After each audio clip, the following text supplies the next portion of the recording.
Ashii koodee koo jechaan ani barbaade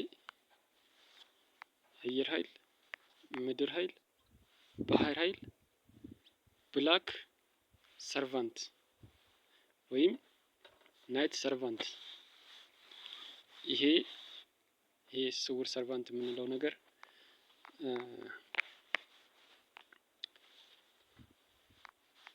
ስለምታውቀው ብዬ ነው። ወዴት ጋዲሳ አለጋ ሰሬና ማኛቺሳ ኬሰቱ ትንሽ ስጋ እንደ መርፌ ተዋጋ ይላል። ይህ ተረት ከትውልድ የተቀበለሽ የመጣ ነውና ማለት የፈለኩት ምንም ቢሆን ምንም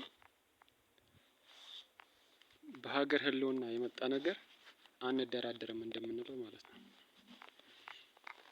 እኔ በሀገር ህልውና ዛሬ በሞት ድልድይ ሆኜ ይታለፋል ብያለሁ ቅድም።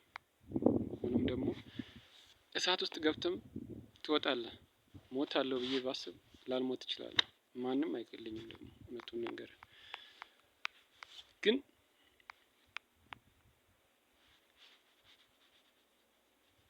በዚህ በዘመናዊ ነገር ላይ በዚህ በዘመናዊ ጊዜ በዚህ በፍጥነት እድገት ላይ እንቅፋት ብዙ እንቅፋቶች አሉ።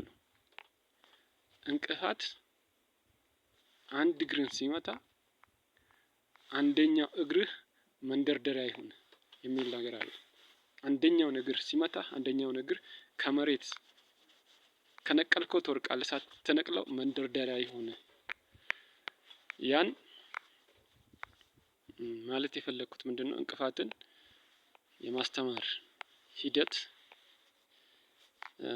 እያዩ መሄድ ነው። እያየህ እየተራመድክ ከሄድክ እንቅፋት ላያገኝ ይችላል እና እያዩ መሄድ ጥሩ ነው። አንድ ሁለተኛ ነገር ደግሞ እንቅፋቶች ብዙ አሉ። በብዙ አቅጣጫ የሚመጡት እንቅፋቶችን ቻሌንጅ አድርጎ ማለፍ ስቆ ማለፍ የሚያክል ነገር የለም።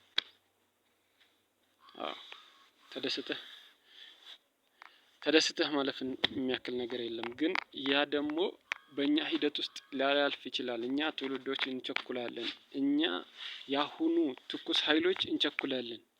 እኔ እቸኩላለሁ። እኔ ለምሳሌ መሃይም ነኝ። ጆማ ነኝ። ምንም አላውቅም። ማንበብ ስለማልችል ያልተማርኩ ስለሆንኩ ምንም ነገር የማውቅ ሰው አይደለሁም። ስለዚህ እቸኩላለሁ በቃ ስለምቸኩል ነው ብዙ እንቅፋት የሚገጥመኝ። ግን እንቅፋቶች ድልድይ እየሆኑኝ ነው። ድልድይ እያደረኩ ነው። መሸጋገሪያ እውነቴን ነው የምነግርህ ሲቪል ነኝ እኔ አሁን በቃ በሲቪል ነው እያወራሁት ያለው ሲቪል ነኝ። አዎ ከእንግዲህ የምታዩት ሁሉ ቻሌንጆች የምታዩት ሁሉ ነገሮች ሲለዋወጡ ታያለህ። እየነገርኩህም አደርገዋለሁ። ሲለዋወጡ እየተለዋወጠ የሚሄደው አይነት ሁሉ ምንድነው የሚያሰኝ ነገር ሊመጣ ይችላል። አራት ነጥብ እንደማደርገው ደግሞ እርግጠኛ ነኝ። ተከልክያለሁ ፌስቡክ እንዳትወጣ ተብዬ ማለት ነው። ፌስቡክ ላይ ሚዲያ ላይ እንዳትታይ ተብዬ ተከልክያለሁ። ግን አፋጣኝ ያደረገኝ እንደዚህ ችኩል ያደረገኝ የትውልድ ነገር ነው። ትውልድን መግደል ጥሩ አይደለም እና የአሁኑ ትውልድ ትምህርት አግኝቶ ይሄ ሀገር እየፈጠነ እንደሚሄደው ትውልዱም እንዲፈጥን አይምሯቸው እንደኔ ዘገምተኛ እንዳይሆን ደካማ እንዳይሆን የመጨረሻ ዶማ እንዳይሆን ብዙ ነገሮች አምልጠውኛል። እኔ ማለት በጥጋቤ አይደለም ከትምህርት ወደ ኋላ የቀረሁት ወይንም ትምህርትን ያጣሁት በብዙ ነገሮች ናቸው። በቃ ያንን ነገር መግለጽ አልፈልግም። ብዙ ችግሮች ናቸው። ብዙ ችግርም ደግሞ አልፈናል። ብዙን ተራምጄም መጥቻለሁ። እዚህ ጥቃቅን ነገር ናቸው እየገጠሙኝ ያሉት።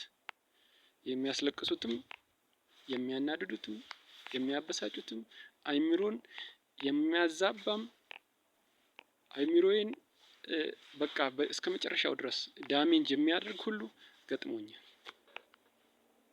እግዚአብሔር የተመሰገነ ይሁን። እግዚአብሔር ካስተካከለ ይስተካከላል። ደግሞ አይምሮ የሰው አይምሮ መነካት ህሊና የሰው ስነ ልቦና መሰበር፣ የስነ ልቦና ስብራት ድረስ፣ የሞራል ውድቀት ድረስ የደረስኩበት ደረጃም ደርሻለሁ። የመጨረሻ የግፍ ጥግ ድረስን አይቼዋለሁ። የግፍ ጥግ፣ የመጨረሻ የግፍ ጥግን አይቻለሁ። እግዚአብሔር ደግሞ ካለ ይሄ ሁሉ ይቀርና የተስተካከለ እንደ ማንኛውም ሰው ኖርማል ሊሆንልኝ ይችል ይሆናል። በዛን ሰዓት እኔ በሰው ክፉ አስቤም አላውቅም፣ በፍጹም አሁንም አላስብም። እስከ መጨረሻው ሰው በእኔ ክፉ ቢያስብ እኔ ሰው ያ ሰው ክፉ አሳብኝ አለ ጸጸት የሆኑበት ብዬ ነው የማልፈው። በልቦ ነው እዛው ለሱ ጸጸት የሆኑበት ብዬ ነው የማልፈው። በቃ ችግር የለም። ግን ውስጤ ሊቆስል ይችላል፣ ውስጤ ሊታመም ይችላል። አንጀት ቁስለት እንደደረሰብኝ ሁሉ ብዙ ነገሮች ሊጎሉ ይችላሉ። ያም ፈጣሪ ያስተካክለዋል ብዬ ነው የሚይዘው የምቀበለው። በቃ ባይዘዌ ብዙ ነገር አውርተናል። ኢትዮጵያ ፈጣሪ ኢትዮጵያን አብዝቶ ይባርክ። ኢትዮጵያ የትውልዶች መናኸሪያ እንደሆነች የአዲስ ትውልድ ፈጣሪ የአዲስ ትውልድ ፈጣራ ትሆን። አዲስ ትውልድ ግንባታ እንዲያገኙት ትሆን። ይገንቡ፣ የሚፈልጉት ደረጃ ላይ ይድረሱ። እግዚአብሔር እዚያ ያደርሳቸው። የእነሱ ጥያቄም እስከ መጨረሻ እስከ ጥግ ድረስ መልስ ያገኝላቸው። ፈጣሪ ይርዳቸው። በቃ ትውልድ የሚፈልገውን ነገር አጥቶ መንከራተት፣ አጥቶ መውደቅ፣ የሚፈልገውን ነገር ማግኘት እያለ ሳያገኝ መቅረት የለበትም። ስለዚህ የሚፈልጉትን ነገር በሚፈልጉት አይነት ደረጃ፣ በሚፈልጉት አይነት መልክ እንዲያድጉ እግዚአብሔር ይርዳል።